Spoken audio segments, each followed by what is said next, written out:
অনেকে বলে 4 ইমামের যে কোনো একজনই নির্দিষ্টভাবে মানতে হবে।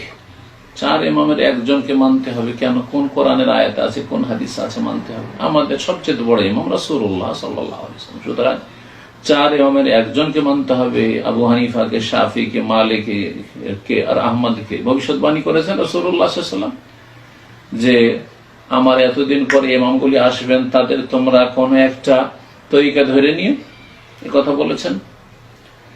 আল্লাহ যেন হিদায়াত দান করেন।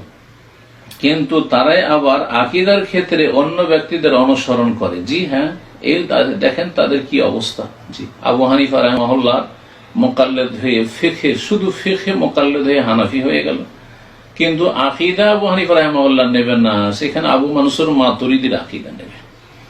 শাফিঈ এবং শাফির মোকাল্লেদ হয়ে শাফি হয়ে গেল, ইমাম মালিকের মোকাল্লেদ মালিকি হয়ে গেল, কিন্তু আকীদা এবং শাফি আর ইমাম মালিকের নিল না তারা। শাফি আর মালিকিরা তারা আবুল হাসান আশআরী নিল।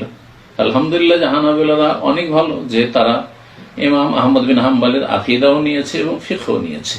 এইরকমটাও যদি করত, কিন্তু অন্ধ হয়ে নয়। যদি দেখা যায় কোনো ক্ষেত্রে সহিহ সুন্নাহর খেলাফ হচ্ছে ইমামের মত, তাহলে সেখানে ইমামের কথা ছেড়ে দিয়ে রাসূলুল্লাহ সাল্লাল্লাহু আলাইহি ওয়াসাল্লামের অনুসরণকে এবং সুন্নাতকে প্রাধান্য দিতে হবে। এটি হচ্ছে ঈমানের দাবি। অন্যদের বললেও নিজেদের ক্ষেত্রে তাদের এই দ্বিমুখী নীতি কেন? চিন্তা করুন যে মযহাবী যারা, আল্লাহ তাদের অন্তরের বসিরাতকে আল্লাহ নিয়ে নিয়েছেন, যে তারা আকীদার ক্ষেত্রে আবু হানিফাকে মানে না, আকীদার ক্ষেত্রে ইমাম শাফি মালিককে মানে না, আর শুধু ফিকহের ক্ষেত্রে মানে, আর এই মযহাবকে তারা নিজের পক্ষ থেকে ফরজ করে নিয়েছে। মা আনজালাল্লাহু বিহা মিন সুলতান, আল্লাহর কোনো দলিল নাজিল করেননি। আল্লাহ রাব্বুল আলামিন সবাইকে সঠিক বুঝ দান করুন।